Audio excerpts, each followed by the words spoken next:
Start करते हैं। आज के लेक्चर में हम लोग न्यूमेरिकल नंबर 13.3 को फोकस करेंगे। न्यूमेरिकल में एक फिगर गिवन है जिसमें ये दो रेजिस्टर्स हैं, इनको हम कह देते हैं दिस इज R1 6 ओम और ये R2 भी 6 ओम और जो तीसरा रेजिस्टेंस है R3 3 ओम का। ये इस फिगर के साथ सीरीज पैरेलल कॉम्बिनेशन में कनेक्ट है और इसको हमने 6 वोल्ट का पोटेंशियल डिफरेंस प्रोवाइड कर दिया किसके दरमियान, between point number A and point number B, और इसको आप पॉइंट नंबर C कहते हैं। A और B के क्रॉस कितना पोटेंशियल डिफरेंस है 6 वोल्ट। जाहिर बात है ये दोनों आपस में, ये दोनों ब्लॉक, ये पूरा ब्लॉक और ये आपस में सीरीज में है, तो इसका मतलब पोटेंशियल डिफरेंस यहाँ आके डिवाइड हो जाएगा। है हम लोगों ने क्या कैलकुलेट करना है, हम लोगों को कहा गया है कि इसकी इक्विवेलेंट रेजिस्टेंस फाइंड आउट करो। तो सबसे पहले हम इक्विवेलेंट रेजिस्टेंस फाइंड आउट करते हैं। अब इस सर्किट की इक्विवेलेंट रेजिस्टेंस अगर हम 1 गो में फाइंड आउट करना चाहें तो इसकी इक्विवेलेंट रेजिस्टेंस यहां नीचे करते हैं। किसके इक्वल होगी, इक्विवेलेंट का मतलब टोटल रेजिस्टेंस। ये दोनों देखो आपस में क्या है, ये दोनों आपस में पैरेलल है, तो पैरेलल रेजिस्टेंस को आप कैसे सॉल्व करते हो, 1/R1 plus 1/R2 whole inverse plus, और ये इसके साथ क्या है, इस ब्लॉक के साथ ये रेजिस्टर सीरीज में है और सीरीज में आपको पता है रेजिस्टर्स ऐड हो जाते हैं।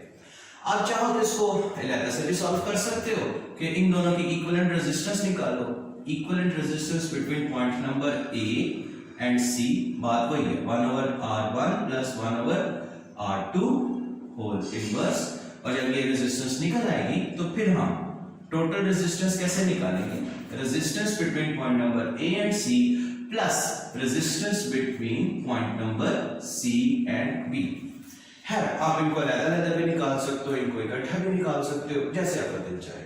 वैल्यूज पुट करके इक्विवेलेंट रेजिस्टेंस निकालते हैं।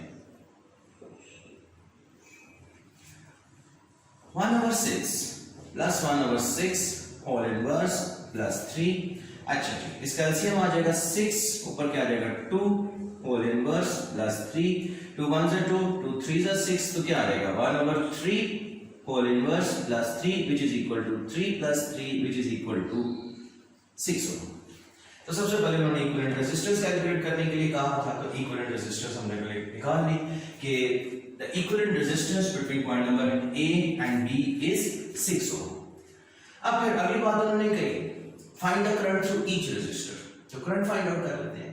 पहले हम देखते हैं कि ओवरऑल इस पूरे सर्किट में कितनी करंट पास करेगी। तो करंट का फार्मूला क्या है, थोड़ा आगे पीछे हो रहा है।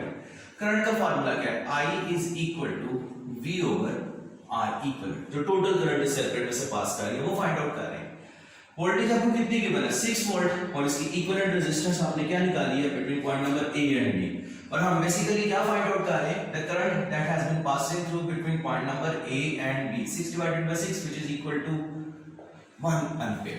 तो इस पूरे सर्किट में A और B के क्रॉस 1 एम्पीयर की करंट पास कर रही है।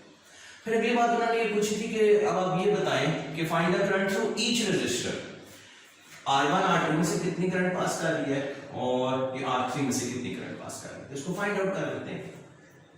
अब करंट थ्रू ईच रेजिस्टर आप लोगों ने फाइंड आउट करना है। आइए अब इस करंट थ्रू ईच रेजिस्टर को हम फाइंड आउट करते हैं। चलिए, अच्छा करंट थ्रू ईच रेजिस्टर, अब ये देखिए ये ब्लॉक और ये आपस में सीरीज में है, तो इसका मतलब जितनी करंट इन दोनों में से पास करेगी उतनी ही करंट R3 में से पास करेगी। तो सबसे पहली बात तो हम खत्म करते हैं, करंट थ्रू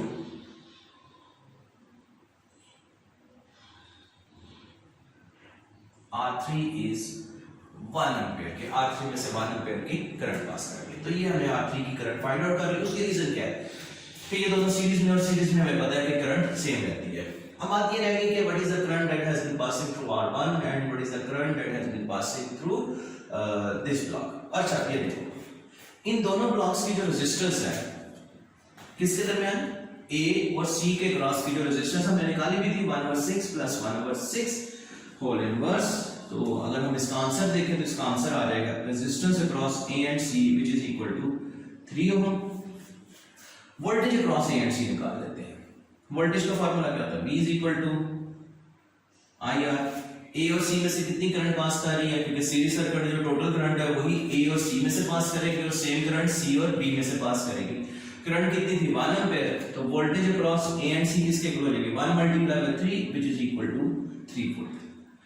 तो हमें क्या पता चल गया, हमें voltage across A and C पता चल गई। अब यहां से हम करंट इजीली निकाल लेंगे। इसमें से लेट्स सपोज जो करंट जा रही थी वो I1 थी, इसमें से जो करंट जा रही है वो I2 है, तो I1 का क्या फार्मूला बन जाएगा voltage across A and C divided by R1, और I2 का क्या फार्मूला बन जाएगा voltage across A and C divided by R2।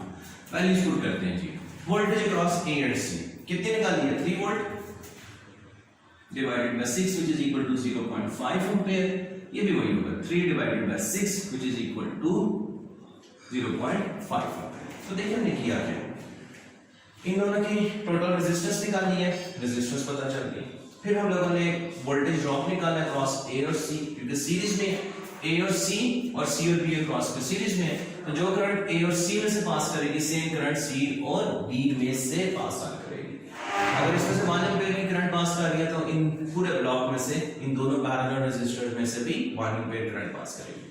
अब रेजिस्टर सेम है तो वो जो 1 एम्पीयर की करंट है वो हाफ डिवाइड हो जाएगी, हाफ एम्पीयर ऊपर चला जाएगा और हाफ एम्पीयर नीचे वाली ब्रांच में चला जाएगा। तो यही उन्होंने हमसे पूछा था, क्या क्या पूछा था, number 1 equivalent resistance find out करो, कर ली। फिर उन्होंने पूछा था current through each branch, I1 current I2 current find out कर ली, यानी कि R1 और R2 में से 0.5 एम्पीयर की करंट पास करेगी, और करंट थ्रू R3 यानी कि तीसरी रेजिस्टेंस में से कितनी करंट पास करेगी 1 एम्पीयर। यहाँ पे न्यूमेरिकल खत्म हुआ। न्यूमेरिकल के बारे में अगर आपको कोई कंफ्यूजन है तो आप हमें कमेंट्स में अपने क्वेश्चंस को लिखिएगा, इंशाल्लाह हम पूरी कोशिश करेंगे कि आपके क्वेश्चंस का आंसर दिया जा सके। अल्लाह हाफ़िज़।